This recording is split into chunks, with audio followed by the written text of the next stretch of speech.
Imaginez-vous, chaque matin, ouvrir les yeux, non pas en vous jetant immédiatement dans la spirale des doutes, des critiques et des jugements, mais en nourrissant en vous une force intérieure paisible et inébranlable. Ce moment-là, souvent si banal, détient pourtant le pouvoir de définir toute votre journée, voire votre vie. Dans cette vidéo, nous allons explorer comment votre estime personnelle, ce socle fondamental du respect de soi, peut être reconstruite chaque aube grâce à 10 méditations stoïciennes puissantes, simples et radicales. Le stoïcisme ne vous promet pas une estime basée sur la vanité ou les applaudissements extérieurs, mais sur la conscience profonde de votre propre valeur, votre capacité à avancer avec dignité et intention, malgré vos imperfections.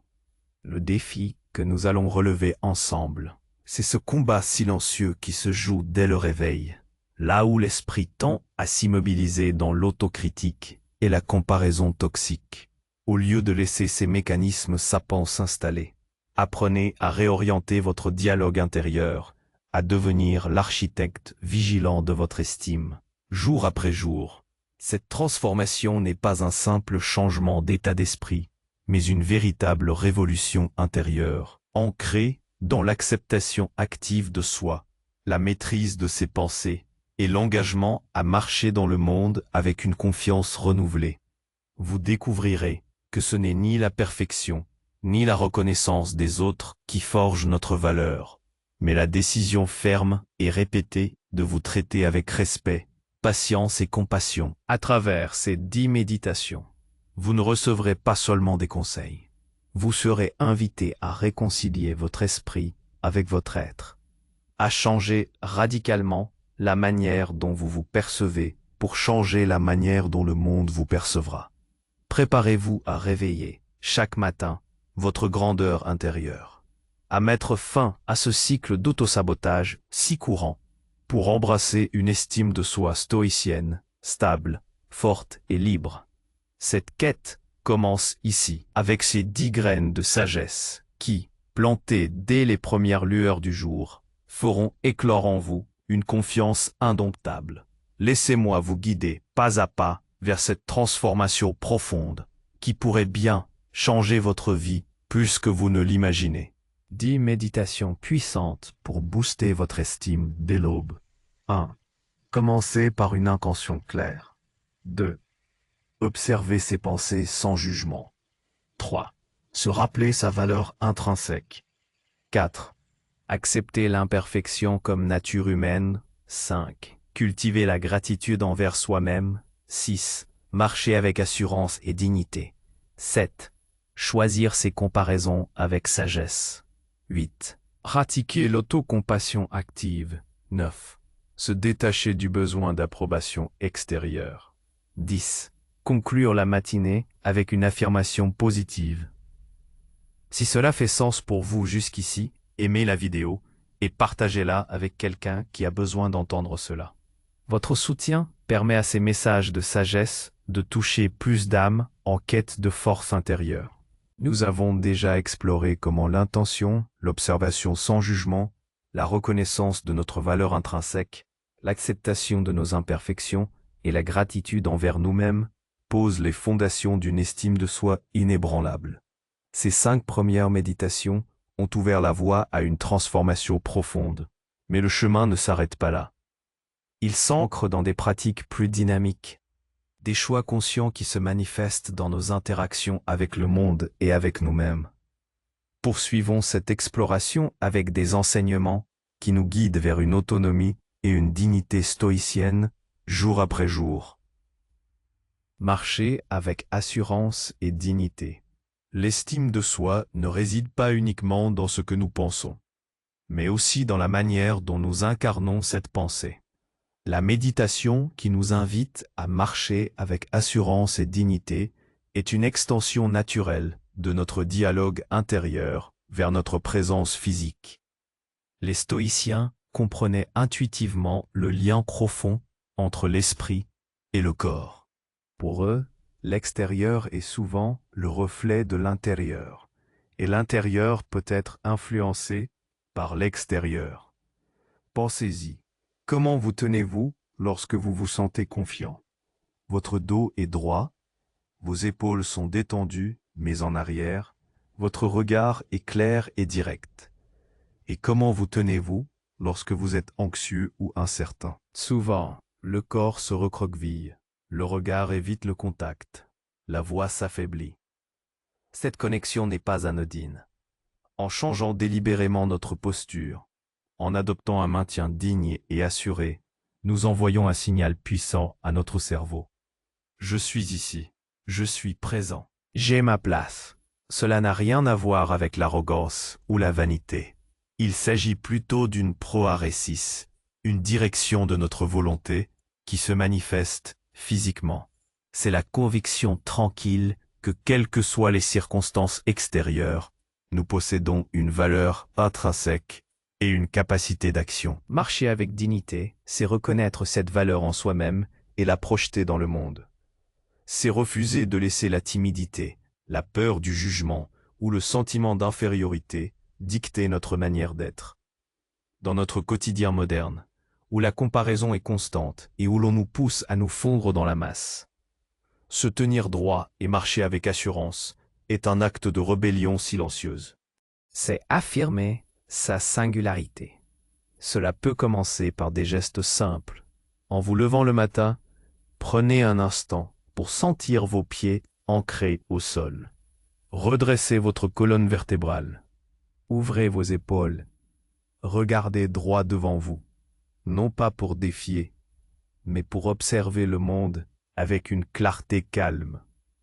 Engagez le contact visuel, même bref, avec les personnes que vous croisez. Parlez avec une voix qui porte, qui n'est ni agressive ni fuyante, mais simplement audible et assurée. Ce n'est pas une performance pour les autres, mais un engagement envers soi-même.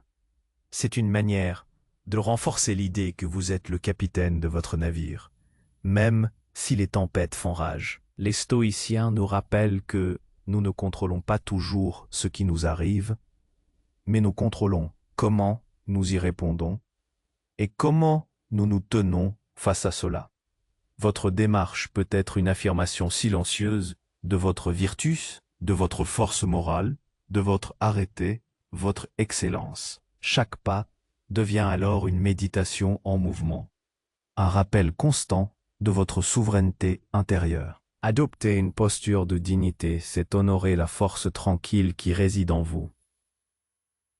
7. Choisir ses comparaisons avec sagesse. Dans le maelstrom de l'ère numérique, la tentation de se comparer aux autres est omniprésente et souvent dévastatrice pour notre estime de soi. Instagram, LinkedIn, YouTube, partout. Nous sommes bombardés d'images de succès, de bonheur parfait, de vies idylliques. Cette méditation nous exhorte à choisir ces comparaisons avec sagesse, un principe profondément ancré dans la philosophie stoïcienne. Les stoïciens, avec Épictète en tête, nous enseignent la dichotomie de contrôle. Distinguer ce qui dépend de nous de ce qui n'en dépend pas. Les réussites des autres, leurs possessions, leur apparence, leur statut, tout cela est hors de notre contrôle. Se comparer à ces éléments externes, c'est s'engager sur un terrain où nous serons inévitablement perdants, car il y aura toujours quelqu'un de mieux sur certains aspects et toujours quelqu'un de moins bien. C'est une course sans fin qui nous prive de notre paix intérieure et sape notre propre valeur. Le piège de la comparaison est qu'elle nous pousse à évaluer notre vie par rapport à une version idéalisée et souvent faussée de la vie d'autrui. Nous comparons nos coulisses, nos doutes, nos luttes, avec les scènes de théâtre parfaitement orchestrées que les autres présentent au monde. C'est une recette infaillible pour la satisfaction. La sagesse stoïcienne nous invite à tourner notre regard vers l'intérieur. Si comparaison il doit y avoir, qu'elle soit faite avec notre moi passé. Avons-nous progressé? Avons-nous appris de nos erreurs? Sommes-nous plus sages, plus vertueux, plus résilients qu'hier? C'est le seul baromètre juste de notre croissance personnelle. Plutôt que de nous mesurer à des standards externes arbitraires, Les stoïciens nous encouragent à nous concentrer sur notre propre procopée, notre progression vers la vertu. Mon jugement est-il plus clair? Mes actions sont-elles plus alignées avec mes valeurs? Ma volonté est-elle plus ferme face à l'adversité? Ce sont les questions qui importent réellement.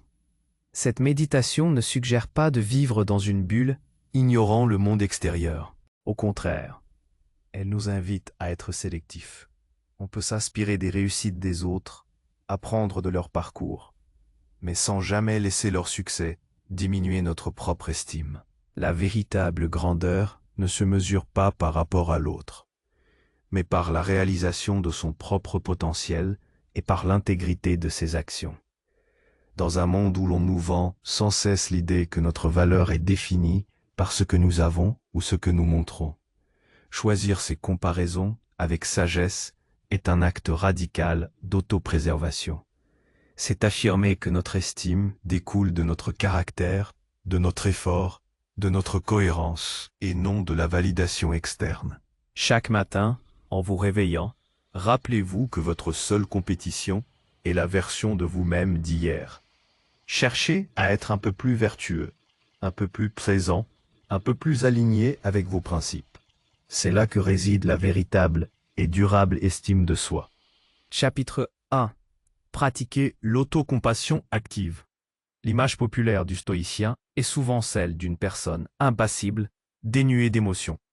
Est une vision erronée et superficielle de cette philosophie. La méditation sur la pratique de l'autocompassion active nous révèle une facette plus profonde et nuancée du stoïcisme, celle de la compréhension rationnelle de notre humanité. L'autocompassion n'est pas de la complaisance, mais une reconnaissance réaliste de notre condition d'être humain, imparfait, mais capable de progression. Les stoïciens croyaient en l'importance de la raison pour naviguer dans le monde. Et la raison nous dit que nous sommes des êtres faillibles. Nous ferons des erreurs. Nous échouerons parfois. Nous ressentirons des émotions inconfortables. Plutôt que de nous flageller pour nos lacunes, l'autocompassion active nous invite à nous traiter avec la même gentillesse et compréhension que nous accorderions à un ami cher qui traverse une difficulté similaire. Pensez à votre critique intérieure. Est-il un allié ou un tyran? Souvent, il est impitoyable, nous accablant de reproches pour la moindre erreur, nous rappelant nos échecs passés avec une cruauté que nous n'infligerions jamais à autrui. Le stoïcisme ne nous demande pas de faire taire cette voix, mais de la tempérer par la raison. Comprendre que nos erreurs sont des opportunités d'apprentissage, et non des preuves de notre valeur intrinsèque. C'est l'amor fati appliqué à notre propre parcours. Aimer son destin, y compris ses moments de faiblesse, car ils sont partie intégrante de notre croissance. Pratiquer l'autocompassion active, c'est d'abord reconnaître la souffrance ou la difficulté que nous traversons sans la juger ni la minimiser. C'est ensuite se rappeler que cette expérience fait partie de la condition humaine universelle, nous ne sommes pas seuls dans nos luttes. Enfin, c'est se donner une réponse de gentillesse et de soutien, plutôt qu'une réponse de dureté et d'autocritique. Cela pourrait prendre la forme de mots apaisants, d'une pause pour respirer, ou d'une action concrète pour prendre soin de soi. Par exemple, si vous échouez dans un projet, au lieu de vous dire « je suis nul, je n'y arriverai jamais », un stoïcien pratiquant l'autocompassion pourrait se dire « c'est difficile et je ressens de la déception. C'est une expérience humaine normale. Qu'est-ce que je peux apprendre de cela? Comment puis-je m'améliorer la prochaine fois ?» Ce n'est pas une excuse pour l'inaction ou la répétition des erreurs, mais une approche pragmatique qui permet de rebondir avec plus de résilience. L'autocompassion est une force. Elle nous permet de maintenir notre estime de soi, même face à l'adversité, car elle nous rappelle que notre valeur ne dépend pas de notre performance parfaite, mais de notre engagement continu à vivre vertueusement.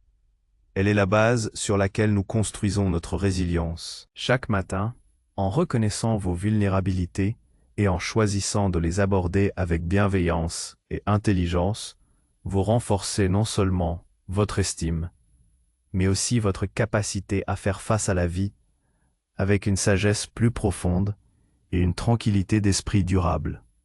9. Se détacher du besoin d'approbation extérieure. C'est peut-être l'une des leçons les plus libératrices du stoïcisme et l'un des piliers essentiels de l'estime de soi authentique. Se détacher du besoin d'approbation extérieure. Dans un monde hyper connecté, obsédé par l'image et la reconnaissance, ce principe est plus pertinent et radical que jamais. Les stoïciens nous rappellent constamment la dichotomie de contrôle. Il y a ce qui dépend de nous, nos jugements, nos intentions, nos actions, et ce qui n'en dépend pas, les opinions des autres, les événements extérieurs, la météo. Le besoin d'approbation extérieure nous lie directement à ce qui est hors de notre contrôle. Lorsque notre valeur est définie par les applaudissements, les likes, les compliments, ou même, simplement, l'absence de critique, nous confions les rênes de notre estime à des forces capricieuses et inconstantes. C'est comme construire sa maison sur le sable. Épictète, l'ancien esclave devenu philosophe, disait « Si tu veux t'améliorer, contente-toi d'être tenu pour fou et stupide. » La provocation stoïcienne illustre parfaitement l'idée. Si vous cherchez la vertu et la sagesse, vous ne pouvez pas vous permettre d'être esclave de l'opinion des autres. Leurs jugements ne peuvent pas affecter votre proairesis, votre choix moral. Ce qui est essentiel, c'est de vivre en accord avec votre raison, vos principes, et non pas avec les attentes changeantes du monde extérieur. Le détachement du besoin d'approbation n'est pas de l'indifférence ou de l'arrogance. C'est une forme de liberté. C'est la reconnaissance que votre valeur est intrinsèque, qu'elle émane de votre caractère et de votre engagement envers la vertu. Quand vous ne dépendez plus des autres pour valider votre existence ou vos choix, vous gagnez une autonomie incroyable. Vous pouvez alors agir selon ce que vous estimez juste et bon, sans être paralysé par la peur du jugement ou la quête éperdue de l'éloge. Dans notre vie quotidienne, cela signifie se poser la question « Est-ce que je fais cela parce que je crois que c'est la bonne chose à faire ou parce que j'espère une récompense, une reconnaissance ou pour éviter une critique ?» Apprenez à vous féliciter vous-même pour vos efforts, vos intentions vertueuses, même si personne d'autre ne les remarque. C'est une affirmation de votre propre autorité morale. Imaginez la charge mentale que l'on libère en se détachant de ce besoin. Fini le stress de ne pas être assez, de ne pas plaire, d'être mal vu. Bien sûr, nous sommes des êtres sociaux, et il est naturel de souhaiter être apprécié. Mais il y a une différence fondamentale entre désirer être apprécié et dépendre de cette appréciation pour sa propre valeur. Le stoïcien apprécie l'amitié et la reconnaissance quand elles viennent, mais il ne les poursuit pas comme des fins en soi. Sa boussole intérieure pointe toujours vers la vertu, indépendamment des vents extérieurs. Chaque matin, rappelez-vous que votre valeur est inaliénable. Vous n'avez pas besoin d'une permission extérieure pour être qui vous êtes, pour croire en vos capacités et pour agir avec intégrité. En vous détachant de ce besoin, vous construisez une estime de soi d'une solidité inébranlable, une citadelle intérieure que personne ne peut abattre. C'est dans cette liberté que se trouve la véritable estime stoïcienne. 10. Conclure la matinée avec une affirmation positive. Nous arrivons à la 10e et dernière méditation de notre rituel matinal. Conclure la matinée avec une affirmation positive. Il ne s'agit pas ici d'une simple formule magique ou d'une pensée New Age dénuée de fondement. Au contraire, cette pratique, lorsqu'elle est ancrée dans la philosophie stoïcienne, devient un puissant outil pour solidifier notre proairesis, notre intention morale, et pour sceller notre engagement envers nous-mêmes et nos valeurs. Les stoïciens, de Marc Aurèle à Sénèque, Comprenez l'immense pouvoir du dialogue intérieur. Il pratiquait la préméditation malorum, la préméditation des mots pour se préparer aux difficultés. Mais il s'engageait aussi dans une forme de préméditatio bonorum, la préméditation du bien, en renforçant leurs intentions vertueuses. Une affirmation positive stoïcienne n'est pas une déclaration de richesse ou de succès matériel, car ces choses sont indifférentes ou hors de notre contrôle. C'est une affirmation de notre capacité et de notre volonté à agir avec vertu, à maintenir notre paix intérieure et à faire face à ce qui vient avec sagesse. Votre affirmation matinale doit être une ancre, un point de ralliement pour votre esprit avant de vous lancer dans la journée. Elle doit être personnelle, refléter vos propres défis et vos propres engagements. Plutôt que « je vais avoir une journée parfaite », qui est une attente irréaliste et hors de votre contrôle, un stoïcien pourrait affirmer « je choisirai ma réponse à chaque événement, avec discernement et courage ». Ou encore « aujourd'hui je me rappellerai ce qui dépend de moi et ce qui n'en dépend pas. Je ferai de mon mieux et j'accepterai le résultat avec équanimité ». Cette affirmation est un acte d'auto-auteur, une signature apposée sur votre intention de vivre votre journée en accord avec vos principes. Elle renforce votre estime de soi en affirmant votre agence, votre capacité à agir de manière consciente et intentionnelle, même face à l'incertitude. C'est un rappel que vous êtes le maître de votre propre esprit, le gardien de votre citadelle intérieure. Imaginez la différence entre commencer votre journée en vous laissant emporter par le flux de pensées aléatoires, d'inquiétude ou de critiques, et la commencer en ayant scellé votre intention avec une déclaration claire et réfléchie. Cette dernière approche crée un cadre mental, un filtre à travers lequel vous percevrez et réagirez aux événements. Elle vous donne une boussole intérieure. L'affirmation positive stoïcienne n'est pas un vœu pieux, mais un engagement actif. Elle demande que vous y mettiez une conviction sincère. Prenez un moment après avoir parcouru les 9 premières méditations. Fermez les yeux. Sentez cette affirmation résonner en vous. Laissez-la s'imprimer. Qu'elle devienne votre mantra pour les heures à venir. C'est un outil simple, mais extraordinairement puissant pour diriger votre esprit, renforcer votre identité et maintenir une estime de soi solide, basée non sur l'illusion, mais sur la vérité de votre capacité à choisir et à agir. C'est ainsi que chaque matin, nous avons le pouvoir de remodeler notre estime de soi, pierre par pierre. Ces 10 méditations ne sont pas de simples exercices à cocher sur une liste. Elles sont des invitations à une transformation quotidienne, à un réveil constant à notre propre valeur, à notre propre force. Elles nous guident loin des sables mouvants, de la vanité et de la validation extérieure, vers le roc inébranlable de la dignité intérieure.